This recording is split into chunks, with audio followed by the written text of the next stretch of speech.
I'm just going to do a quick video on attempting to repair this N-scale Spirit of Christmas. I think it's a Bachmann train, and this thing was running for many days over the years and eventually just stopped working.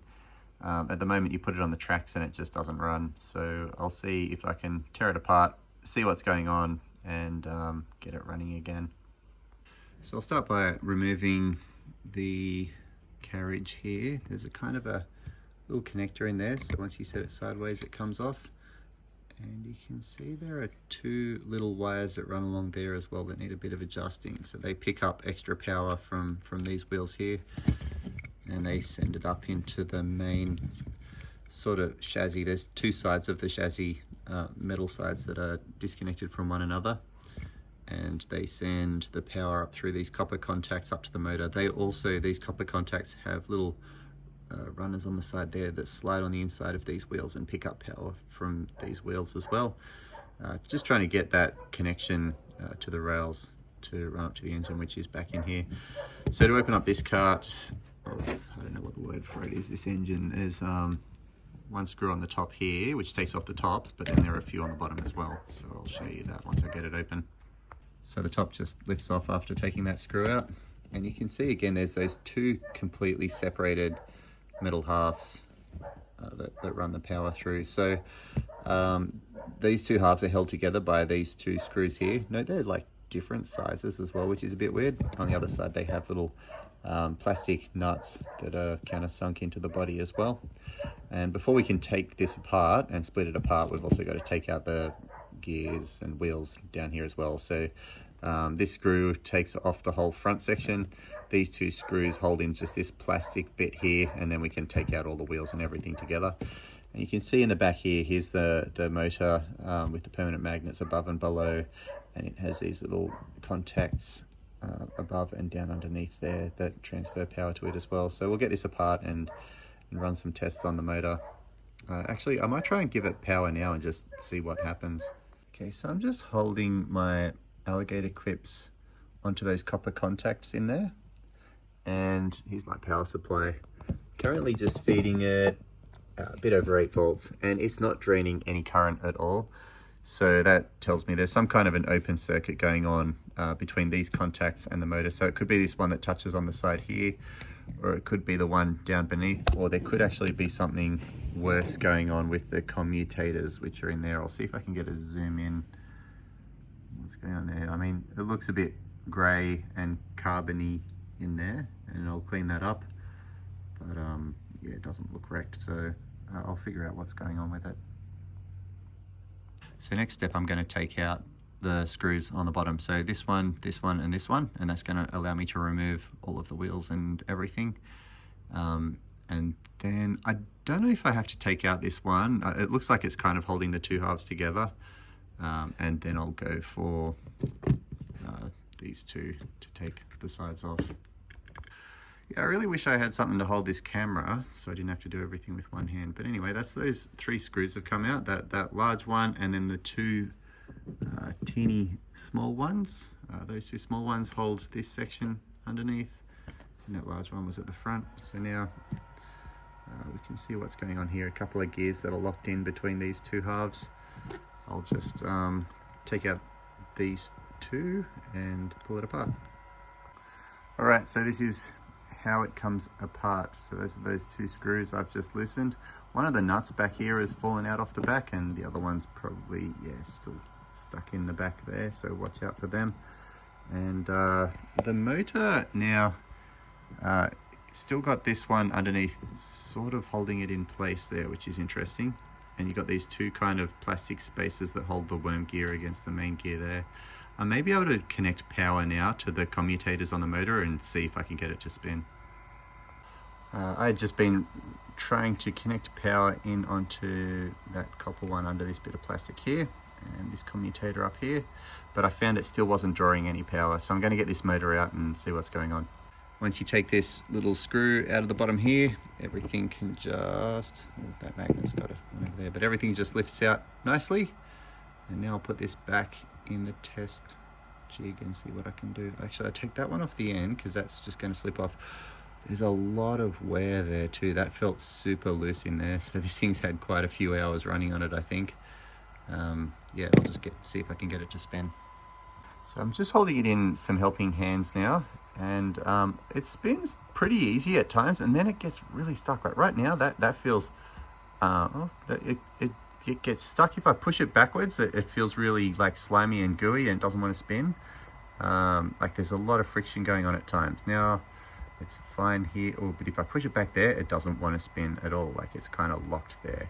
If I pull it forwards, yeah, it's a lot freer to spin.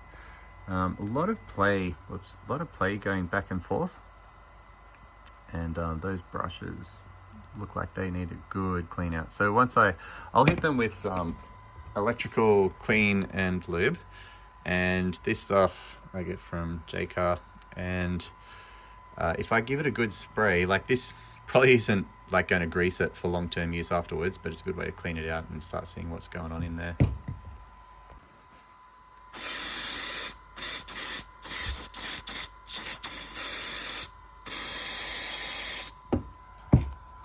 Spin.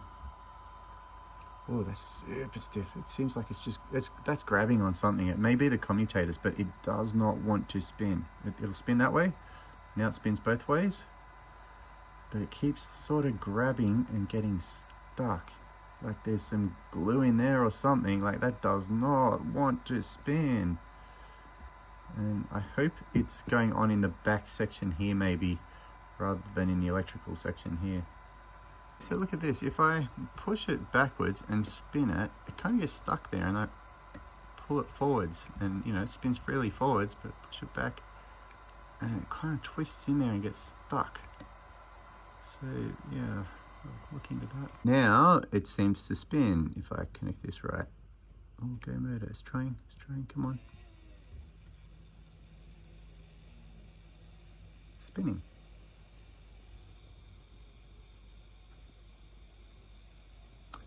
It's draining only, I don't know, 60 milliamps. But listen to that change speeds. It's all over the place.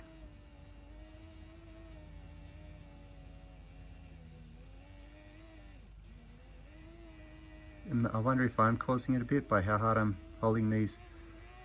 Oh, it's just sped up then. So maybe I'm going to spray it now while it's spinning, and I can't do that on camera because I don't have 3 hands. Like I'm already, speeding up a lot now.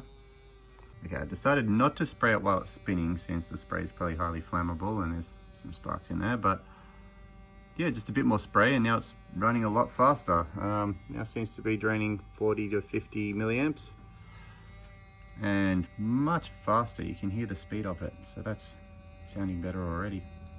Now this is interesting. I've got it running here and I'm holding both connectors, and I can actually control the speed by pressing harder. If you listen, as I press them in together, it spins a lot faster, and it'll just completely stop if I don't push hard.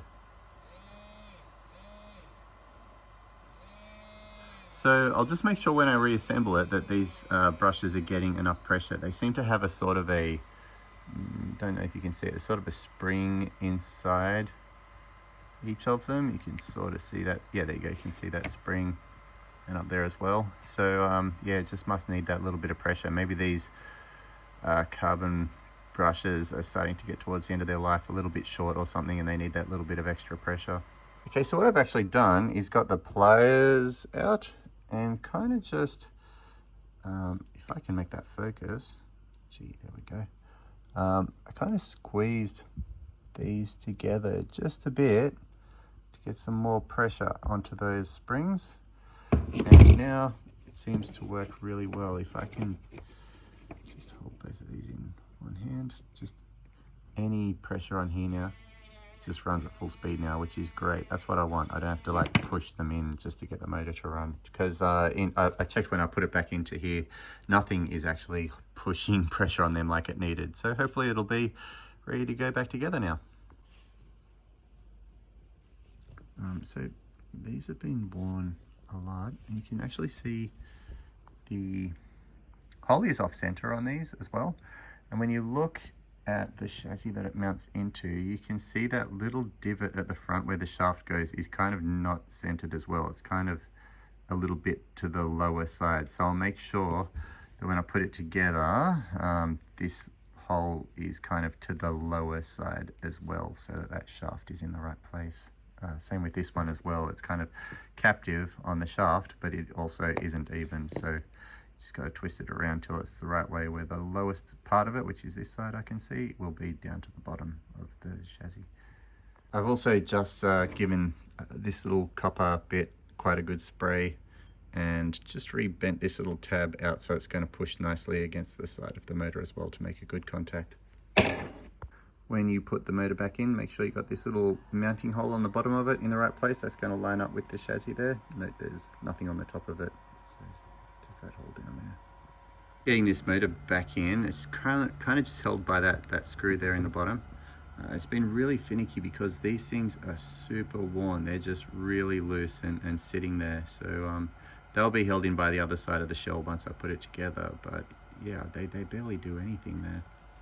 Also, before putting it together, I've got to get this gear. And this one just goes on here. It's hard to show while I'm doing it, but that's it there. This is the only oil I've got is some Tamiya silicone grease from model cars. Better than nothing.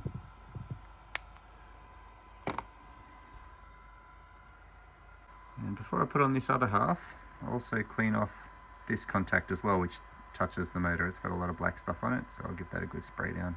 Okay, nice and shiny, good as new. Oops. Okay, just before I put it together, I noticed I forgot this little plastic motor cover. So it's got the little hole in it that's meant to go under that bolt. So I'm going to carefully take out the bolt, put this in, and then these two halves can go together. And there we have it. I've connected both halves together again with these two bolts, and I've tightened up this one in the bottom. We've got a little plastic bit sitting where it's meant to. And before I put in all of the wheels, I'm going to test again, make sure I can connect power to these little terminals on the sides, and check that the battery's working, that the motor spins. But also I'm gonna have to give that a bit of a clean out too. Look at all the dust and hair that it's caught there, so I'll clean them as well. Okay, now the moment of truth. Look at that. Beautiful. You can see it spinning inside there. And that gear is going to engage one of the wheels, and that main gear is also going to engage that gear in the middle there that's just sitting there, and that's going to engage the other wheels. These ones at the front are just for show, I think. Okay, so I've just put the wheels back in. You just have to fold in these little bits of plastic that poke in through the side carefully, and next step will be to push this bit in under the front, and I'll put a screw through that hole, and then this one will latch on over all those gears, and I'll put 2 screws into it. And just a side note, this is the worst bit, where you go to put back together the bottom. You need one little screw there, one little screw there. Here's one of the little screws you need, and the other one is just completely missing, and they're so small. I'm gonna go search for this little screw. Found it. Stuck to the side of the motor against the magnet. There it is. Cool. Alrighty, so that's the 3 screws back in the bottom. I've also been careful to put these little copper tabs. See how they slot in behind the wheels? You just got to hold them in when that gear, all the wheels were being put in place. This last screw just holds the lid on the top through the middle there. I'll give these a clean up next as well. Right, I just gave this a good blast with the clean and lube solvent. It's actually looking pretty good under there. Sometimes that little circuit trace can get burnt out around the edges, around the opening. These 2 wires are looking okay as well, like they're kind of just in the middle enough that they're overlapping the edges of that hole, and when they get attached on here, they should touch on the sides there nicely and conduct some power across. So I'm just going to lock that in there, and then she'll... There we go, all done. It's all connected. Let's put her on the tracks and see how it goes.